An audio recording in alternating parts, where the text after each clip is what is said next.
Hey everybody, welcome. I hope you're doing good today. And if you're not doing good, heck, I hope this video can help you find a way to basically get above the line like we're going to talk about in this video and start moving forward. So we're going to take a look at a concept here today inspired by Russell Kennedy. I've got some Judson Brewer stuff in here too as well as my four-stage step back process. And really this process that we're going to go through here is a little way to visually take a look at what might happen inside of us or some of us when we get triggered, when we feel kind of uncomfortable, when an event or situation happens or we anticipate something happening. So for me, maybe even thinking about giving a speech or putting on a presentation, quite often when I think about that, something upcoming, I can start feeling some tension in my chest. That's typically what'll happen for me, maybe a little anxiety, feelings of anxiety. And what that'll typically look like is I'll notice some alarm or some discomfort. Now, before I knew about this, what would typically happen to me is if I noticed that is I'd start to worry. I'd go into my mind. I'd notice these sensations in my body. I'd go into my mind. I'd start to worry. Pretty soon I'd be going into what ifs. Well, what if I fail? What if this doesn't work out? And pretty soon I'd be catastrophizing with worst case scenarios. Well, everyone's going to laugh at me. I'm never going to get any more work, blah, blah, blah. Okay? Does that feel kind of familiar? And if you get really curious about that, when you think about that, what'll happen as we start going into those worries, what ifs, worst case scenarios, although our mind thinks it's spinning and trying to figure things out, quite often what'll happen for me and a lot of us is we'll actually create more discomfort in our body, which then triggers our mind to spin even more. And boom, we start finding ourselves wound up really tight. And when you take a look at this is what happens when we try to outthink, outsmart those sensations that are coming up in our body. And we try to force ourselves past kind of what's coming up. And that's really inspired by Russell Kennedy's work in his book, Anxiety RX. And what happens here is when I take a look at it, this actually keeps us kind of below the line of operating in life. It kind of will make us kind of use some defense mechanisms. Maybe we'll hide. Maybe we'll numb out because this discomfort's becoming so large.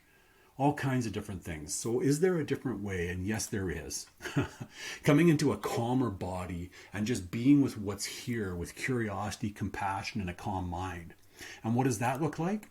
Well, number one is rather than forging ahead and rushing ahead, it's just noticing when these sensations come up in our body and really attuning to them and being with them as they need us to be with them. So for this part, I'm just going to run through really quick a way that Russell Kennedy again talks about soothing these alarm sensations that come up in our body. And I keep putting my hand on my chest. You'll understand why here in a little bit.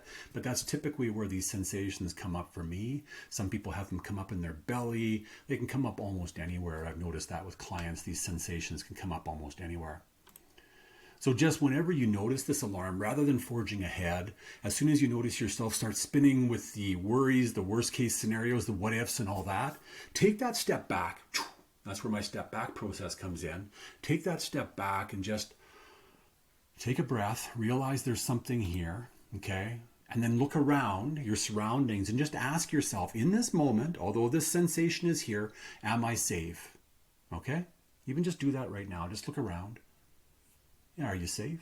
If you're not safe, get the hell out of where you are and get safe. But if you're safe right now, just notice you're safe and repeat to yourself, I'm safe right now. And just notice what happens in your system as you do that. And then from there, just tap into that area of your body where you felt that alarm.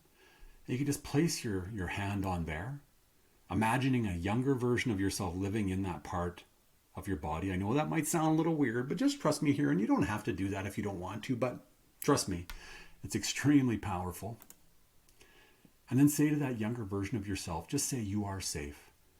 I'm here for you. And then say, we're safe. Allow your breath to relax a little bit more. Breathe fully into your belly. And just sigh out any excess kind of energy that might be here. And from here, I'm just going to move myself down here. Boom. From here, then you might just try, from this calmer mind, calmer body, just notice that it's there. Notice that you're getting back into that, what they call the ventral vagal space, back into that more wise mind point of view. And from here, from that calmer mind, calmer body, you can start strategizing a little bit and start asking yourselves questions such as, what do I really want here? What's really important? Okay? And what's within my control? And once you start noticing that, yeah, I'm kind of getting an idea of some action steps I can take, and then choose what's one small action step that I can take from this, and simply take that step to move forward. This might sound fairly simple, and that's what it's meant to be. It's just a simple process. Again, practice makes perfect, but this is just one way that we can use, being with whatever's here. We often talk about being with whatever's here, turning towards it. This is one way to hopefully graphically explain why this can do this. Why is it important? Because when we ignore it, when we try to force it out of the way, it kind of screws us down tight into the ground, almost like we're hiding out of life. But if we can just take that momentary step back to be with what's here, give ourselves a little bit of nourishing and care and attention, then we can come back into that wise mind and more strategically move forward with life, above the line, in kind of the flow of life. So if this seems like something you're really kind of into, please feel free to share it. This is kind of what self-leadership is about, is working with tools, working with those parts of you that might be getting a little triggered and helping them get above the line. Right? Helping you find more of that state of calm mind, calm body so you can move forward. And if that's something you'd like to explore even more, please check out my website. Send me an email. We can jump on a call for a quick discovery session.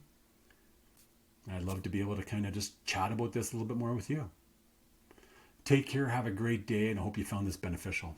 See you later. Bye-bye.